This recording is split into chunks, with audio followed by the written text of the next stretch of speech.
Since he still can't crack the code, he takes his computer to the restricted area, where a more advanced system helps him progress faster. It takes him a while, but he finally opens the information in the documents, which leaves him in shock. These are top-secret government files revealing that a drone strike disguised as a self-deletion bombing was authorized and covered up. There are clips from the news reporting 150 casualties, including French Special Forces and Danish Marines. This whole operation was organized by Chief Moore, who is also Charlie's boss. That night at home, Charlie tries calling Sarah, but she doesn't answer, so he leaves a voicemail.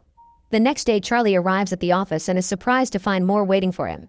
Moore takes Charlie to the office of O'Brien, who became director very recently. She explains that there's been a terrorist attack at a hotel in London and Sarah was one of the victims. Charlie refuses to believe it and wants to call Sarah, so Moore turns on the TV to show him the news. The reporter describes how 4 terrorists bursted into the hotel, took 4 hostages and killed 2 of them. Next, Moore plays the hotel's security footage, which shows all the chaos during the incident and confirms that Sarah was one of the victims. When Charlie goes home, he finds dozens of reporters waiting for an interview and the police trying to keep them back. A friend helps Charlie enter the house without being bothered. The next day, Charlie confronts Moore and Supervisor Caleb because he's very suspicious of what happened. He can't believe the terrorists could have slipped past the thousands of security cameras in London, not to mention they drove into traffic. Moore promises they're investigating, but Caleb sends him home. The following day, Charlie goes to the airport to pick up Sarah's body and her belongings. At home, he looks inside the suitcase and finds a gift Sarah had bought for him, which makes him have a breakdown. Tired of being at home, Charlie goes back to work and uses the restricted computer to hack into the security cameras at the hotel and the nearby streets. He puts together a timeline of the events and shows it to his superiors. The 4 terrorists stole a vehicle in the East End, then entered the hotel through the service where they professionally scrubbed out all prints and DNA. Apparently, they had a meeting with Impact Investments from Indonesia, but something went wrong and an argument started in the corridor. One of the firm's security men got angry, so a terrorist opened fire, killing one of the guards and leaving the other one in critical condition. Hotel security was immediately alerted and they called the police. Desperate to leave the building without getting caught, the terrorists entered the conference room and captured some hostages. Sarah was taken because she tried to help some of the attendants to escape. Charlie's run voice and facial analysis, so he's managed to get the identities of the 4 terrorists. They're Mishka from Moscow, a former South African Special Forces operative called Lawrence, mercenary Horst, and former intelligence officer Gretchen. Noticing Caleb's and Moore's lack of reaction, Charlie realizes they already knew all this. They tell Charlie they're already working on it and send him to see a therapist. The next day, Charlie hides a chip in his ID badge and passes through security without the scanners detecting it. In his office, he prints all the classified files and uses a skimmer on the printer to make a digital copy. That night, Charlie goes to a bar and keeps staring at a jukebox. The following morning, Charlie confronts his superiors again using the printed files. He lists all of Moore's dirty missions, like bombing a Syrian hospital and striking an Allied base in Yemen, which killed thousands of civilians. He threatens to take everything to the director and reveals that he's triggered a dead man switch. If he doesn't enter a code every 5 hours, the evidence will be sent to the most important news outlets. In exchange for his silence, Charlie asks for full CIA training, fake passports, cash, a gun, and intel on Sarah's killers. After the meeting, Charlie returns to his car and throws up because of the stress. In the office, Moore says that the dead man switch is a bluff, but Caleb points out they can't risk it. They'll search for the trigger if it's indeed a bluff, then they can arrange a deadly accident during training. Sometime later, Caleb and his team try to understand how Charlie copied the confidential files. They discuss the possibility of a skimmer, which wouldn't work on their secured computers but could be used on a printer. Charlie could have sent the files to the printer and used a magnetic strip to copy the data. Searching security footage, they confirm that Charlie bought a magnetic strip at a store, but they still can't tell how he took it in and out of the building. The team also searches Charlie's house and eventually discovers he went to a certain bar twice. They go to the bar to search it and find an ABBA CD under the jukebox. Caleb chooses that CD in the jukebox catalog and only noise can be heard, so they take out the CD that Charlie left behind. Meanwhile, Charlie arrives at a CIA training facility, where he's welcomed by Colonel Henderson. They start at the shooting range, but unfortunately Charlie isn't a good shooter. He needs to get really close to the target to shoot the right spot. However, when it comes to making bombs, Charlie works outstandingly fast, impressing Henderson. Next, Charlie needs to learn his new identity, so Henderson harasses him and throws him around so Charlie can still recite his new information even under pressure. Lastly, they get the new passports done. That night, Henderson goes to Charlie's room and tells him he isn't a killer, but Charlie insists he wants justice. Then Henderson pulls out a gun and gives it to Charlie, asking him to aim at his chest. Charlie's hands won't stop shaking and he ends up lowering the gun. At the office, the agents spend several hours decrypting the information in the CD until they discover that Charlie had been bluffing about the dead man's switch. They immediately inform their superiors, unaware that Charlie is spying on them. It turns out that the chip he hid on his badge was actually a bug that he planted on the files he gave to his bosses. Moore immediately calls Henderson and tells him to arrest Charlie, however he's already escaped. After hanging up, Moore finally sees the bug on the files and talks to Charlie directly to tell him this is treason. Charlie gets rid of his earpiece before boarding a plane. Once Charlie reaches London, he goes through customs and starts making his way to Paris. His fake passport appears in the CIA's computer, so Moore sends Henderson after him. In Paris, Charlie rents a hotel room near the restaurant where Gretchen is frequently seen. Eventually she shows up and is close enough for him to start tracking her phone. Charlie then spends the day outside Gretchen's building and waits until she's gone. When a tenant comes out, he uses the chance to get inside. Then he follows an online video to pick the lock of Gretchen's place. Charlie begins searching the apartment and takes pictures of Gretchen's schedule. He also finds a gun in a drawer, so he decides to keep it. At that moment his tracker warns him that Gretchen is coming back, so he rushes to the stairs to wait for her. However, when she finally comes home, he can't pull the trigger. Feeling disappointed, he rushes back to the hotel and pretends Sarah is waiting for him. After calming down, he takes a close look at the pictures and learns that Gretchen has been going to the hospital often. Hacking into her health history reveals she has allergies. The next morning, Charlie buys tons of flowers. Then he waits at the cafe until he sees Gretchen and follows her to the hospital. Gretchen is going through some tests, but the doctor notices that the computer screen is malfunctioning, so he leaves the room to request help. Charlie comes in dressed as a doctor and locks Gretchen inside the machine. She starts to panic, but Charlie ignores her while filling the chamber with pollen. The doctor and a nurse hear the noise, but the door is locked too. Gretchen starts to get weak because of her allergies, and Charlie says he'll help if she tells him where to find Horst, since he's the one who shot Sarah. The allergies don't let Gretchen talk, so Charlie opens the chamber, only for Gretchen to push him against the desk. They start fighting all over the room, throwing each other against every piece of furniture. Charlie takes out his gun, but Gretchen brings him down and opens the door to finally run away. A desperate Charlie follows her to the street, but before he can shoot, Gretchen is struck by a car. Horrified by the body, Charlie forces himself to come closer to grab her phone. Then he runs away and throws the lab coat in the trash. At the hotel, he washes off all the blood and packs his things. That night he goes to the bus station and buys a ticket for Marseille. Soon the news of Gretchen's death reaches the CIA.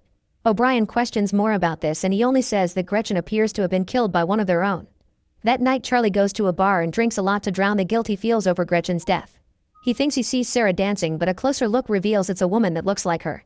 Then Charlie notices Henderson approaching him and panics. He pushes people until he manages to leave the bar and runs through the streets until he finds a different bar to hide in. Henderson follows him there too, so Charlie rushes to the bathroom and locks the door. Unfortunately, there are no windows here, so Charlie has no choice but to come out. He joins Henderson at the bar and learns that he found him by tracking Gretchen's phone. After a short chat, Charlie reveals a timer on his phone and runs out before a bomb explodes in the bathroom. Chaos takes over the bar and Henderson loses sight of Charlie. The tracker on his phone doesn't work anymore either. The next morning Charlie contacts the Inquiline to get their help and leaves on a cargo plane to Turkey. In Istanbul, he goes to a restaurant and texts Inquiline. Noticing a man's phone ringing, he tries to approach him but is blocked by a woman who tells him to check his phone. Then Charlie leaves the restaurant and the woman approaches him again, confirming she's Inquiline. She already knows about his wife, so she makes him hide his hat and backpack in a shopping bag. Inquiline wants him to pretend to shop for a while and meet him at a garage. Moments later Charlie meets with her again and she drives him to her home. During the trip, Inquiline shares that she became a hacker 6 years ago after her husband died. He was a CIA asset and worked for Russian intelligence. In fact, he was the original Inquiline and taught her everything. The official story says he accidentally fell from a window. When they reach her home, Inquiline says this is the only place she's managed to stay longer than 3 years and admits she's tired of running. If the Russians ever come for her, she has a gun to self-delete. Then they start talking about the case. Horst is the leader in charge of hiring mercenaries for more.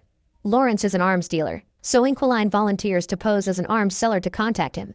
Lastly, there's Mishka, who travels frequently and posts everything online. They inspect the pictures closely and find a woman with him. Facial recognition takes them to her Instagram account and they confirm she's in Spain. The next day Caleb tells his team to keep eyes on the terrorist to find Charlie. O'Brien meets with Moore and tells him she wants him to stop running Black Ops without her authorization. Moore says her predecessor gave him the same speech, so he'll tell her the same thing he said then. She has his full support. After the meeting, O'Brien gets in her car and her assistant shows her a picture of Henderson in Spain. It's confirmed that Moore sent him, so O'Brien sends one of her own agents after him. Meanwhile, Charlie and Inquiline find Mishka by hacking into a hotel's security cameras. Charlie then travels to Madrid and stays at the same hotel. He learns that Mishka likes swimming in the pool that connects 2 buildings by their roofs. At the same time, Henderson tracks Charlie down in the area. The next day, Charlie starts building a device that will help him get Mishka and hides it inside the hotel. Afterward, he follows Mishka to the bar, unaware of Henderson in the lobby. Charlie sees a suspicious man at the bar and realizes he's seen him before, which means he's being followed. He tells Inquiline through his earpiece, so she searches his face and confirms he's a CIA agent. She also sees Henderson on the camera and tells Charlie to abort, but he wants to stick to the plan. When Mishka goes to the pool, Charlie confronts him to ask where to find Horst. If he doesn't talk, the pool will be destroyed. Mishka doesn't believe him and starts swimming away, so Charlie presses a button and the glass starts to crack. A desperate Mishka starts swimming faster, but it's too late. The glass breaks and he falls to his death while the water floods the street. Then Inquiline warns Charlie that Henderson and the other agent are coming closer and gives him directions to escape. A chase ensues and Henderson almost catches him, but at that moment the other agent also attacks. The man tackles Henderson and they start fighting in the laundry room. Charlie watches how they keep throwing each other all over the room and Henderson puts the man's head inside a washing machine. The agent pulls out a gun and shoots Henderson, only for him to steal the gun and shoot him back. Then Charlie comes inside and wonders if he should help them, but Inquiline reminds him to run away. The next day O'Brien brings Moore to her office and asks about Charlie. Moore says he's on bereavement leave and she lets him go before revealing she's got footage from the hotel. Meanwhile, Caleb and his team look at the same footage and realize Charlie had help. They look at Charlie's encrypted chats and finally find the messages from Inquiline. After a long search, they discover the file of the dead agent known as Inquiline and guess that his wife must have taken over. That night Charlie and Inquiline agree to sleep next to each other just for company.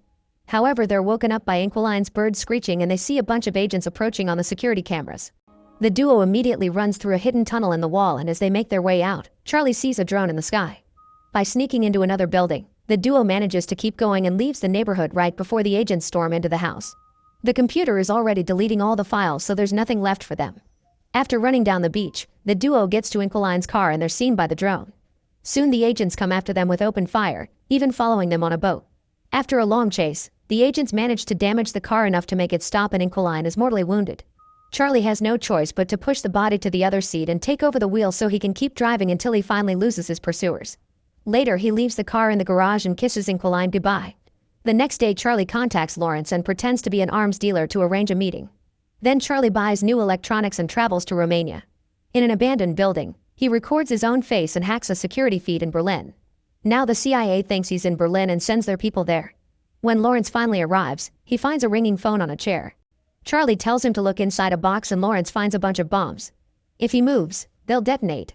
As Laurence notices a picture of Sarah in the box, Charlie appears behind him asking Horst's location and promising to deactivate the bombs if he cooperates. Laurence explains that Horst operates in Russian waters and typically receives deliveries at a Baltic seaport. Charlie then asks how to contact Horst, so Laurence says he only gets messages through secret codes from his men. All the numbers and names are on his phone, which he tosses on the ground. After grabbing the phone, Charlie leaves and hears the bombs killing Laurence in the other room. Soon the CIA gets the news of Laurence's death in Romania and they realize they've been looking at fake footage. Later in a Russian hotel, Charlie imagines Sarah with him and opens the gift. It's a puzzle that he solves quickly and has a sweet message from his wife inside. In the morning, he goes to the port and sees a suspicious vehicle. He sends the code to Horst's men and sees a guy by the suspicious car check his phone. He follows the man and takes pictures of his boat before leaving. After buying some tools, Charlie goes back to the hotel and tracks down the yacht that the boat belongs to by searching its registration number. He also studies the sea routes Horst might be using. In the morning, Charlie approaches the boat and someone knocks him out from behind, causing him to drop Sarah's puzzle. Charlie is taken to the yacht where he finally meets Horst, who found the bomb Charlie hid earlier. Horst has noticed that Charlie killed the others indirectly and thinks he's not capable of doing it face to face. He hands Charlie a gun and asks him to do it, but Charlie can't and puts the gun down. Suddenly the yacht starts turning into the opposite direction and the crew panics. Charlie reveals he's taken control of the yacht, which is CIA administered. Since he worked on the protocols that protect this yacht, it was easy for him to hack into it and send it to Finland. Soon the yacht is surrounded by the Finnish Navy and Interpol, who immediately arrest Horst and his men. Sometime later O'Brien gives a press conference to announce they've arrested all the dirty agents that have been using the CIA's resources for illegal activities. Charlie is approached by Henderson, who tells him he's proud of what he's done. After visiting Sarah's grave, Charlie goes home and finally takes the plane for a ride.